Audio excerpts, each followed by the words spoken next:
James manages to gain consciousness. Imani tries to help him, touching his feet, but he couldn't feel anything. The paramedics arrive at the Mutamai household, and Imani tells them that she doesn't know what's wrong. First, he said he couldn't feel his legs and he collapsed. She let the paramedics do their work. They questioned Imani to try and get answers to what could be wrong with James. James tells them that it all came from the blue. They removed his socks and pricked his toe. James feels some pain now. Imani and James are surprised because James seems to be okay. His feet can move normally and he is not feeling any numbness. James stands up to test his feet and he feels perfectly fine. Imani apologizes to the paramedics for wasting their time and asking them to come through. Susan has good and bad news for Rindani and Lowani. They pick good news first. She tells him that she has decided to stay in the race and fight to the very end. Bad news being that they don't have enough time at all for the campaign. Suspending the campaign for Azindini celebrations took up all the time, as well as the court case she had to attend. Nothing can put a woman like me down, says Susan with very big confidence. Hard work prevails. The other ladies celebrate with her. She tells them that she's in to win it. She has decided to come back with a bang and has an idea that will blow everyone away. Ndemezo won't know what hit him.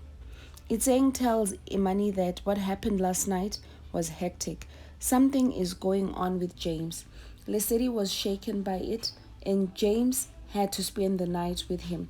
So Imani didn't get to discuss anything with him. She checked on James this morning but found him gone already. His car is still outside though, so maybe he went for a run, assumes Imani and Itseng. The two ladies think of every worst case scenario, that maybe he collapsed somewhere and there is no one to help him. Itseng tells Imani to put her foot down. When James comes back, she must take him to the doctor. He needs to know what's wrong with him before it happens again. Imani agrees to this. Kizara tells Makadzi that he prefers his actions to speak for themselves, which is why he is putting his money where his mouth is. Starting today, Susan volunteers herself at the hospital she used to work for, as well as an old age home and an orphanage over the weekend. Kizara and Makadzi mock her, saying she is disrespecting people, fooling them with her words. Kizara goes on to say that I have always known that this girl smokes something.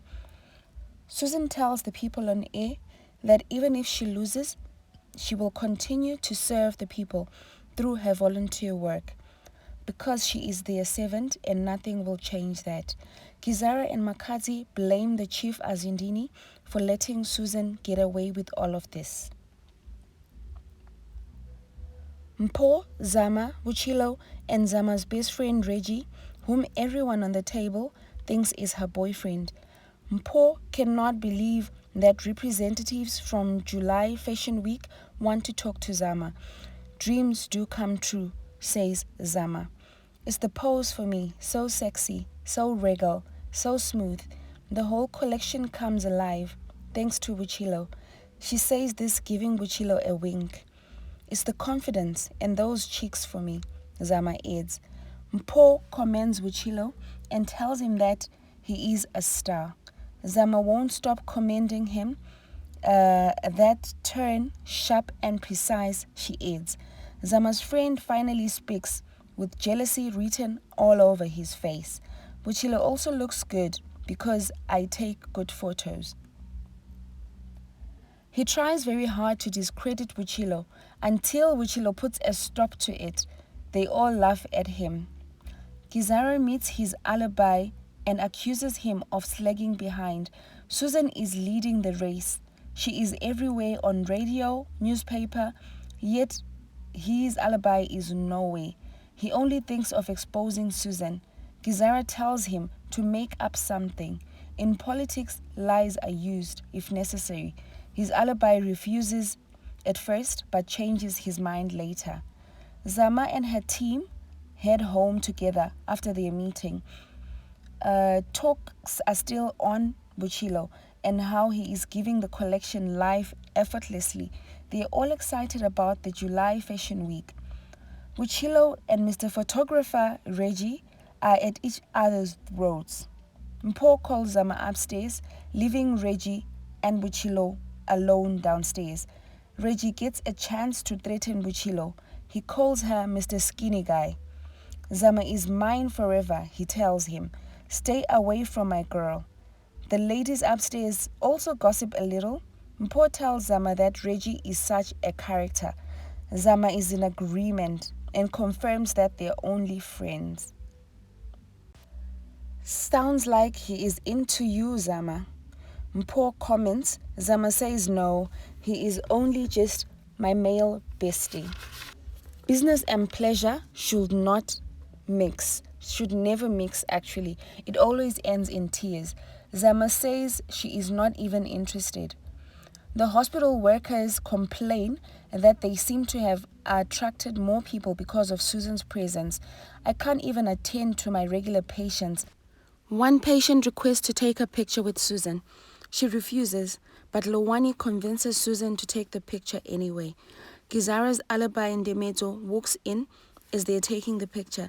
He starts humiliating Susan, asking her if that's what she volunteered to do, taking pictures. He caused a scene only to humiliate Susan and disturb her work.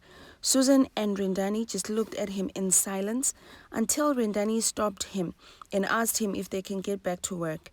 He refused for them to resume their duty and offered his assistance to the patients instead. He is gate-crushing someone's campaign. Imani finds James not at the office as well. She is worried and looks all over for him. No one seems to know where James is. As Imani tries to call him, James walks in, putting on pajamas, a morning gown with coffee in his hand, as well as a laptop bag. As usual, he asks if reception has any messages for him. Imani and Itseng rush to him to try and hide him before he embarrasses himself. Unfortunately, Tenda walks in on them. Imani asks for help from Tenda because something is definitely not right with him. Tenda orders him to be taken away before clients see him. Imani and James at home talk about James' current situation. He still refuses to go to the hospital, saying that he was sleepwalking when he went to work in pajamas. It's not a big deal. Imani is freaked out as she lines up everything that has been happening to James, from the nightmares with the spear in the house, to the animal print bag, to the numb feet and sleepwalking. James tells her she is overreacting. He still can't see what's happening. Imani tells him that he has a calling, but James doesn't take Imani seriously and doesn't believe her. She tells him that this won't stop until he gets help. Well, guys, this is it for this episode. Thank you for watching. If it's your first time, remember to subscribe. See you in the next episode.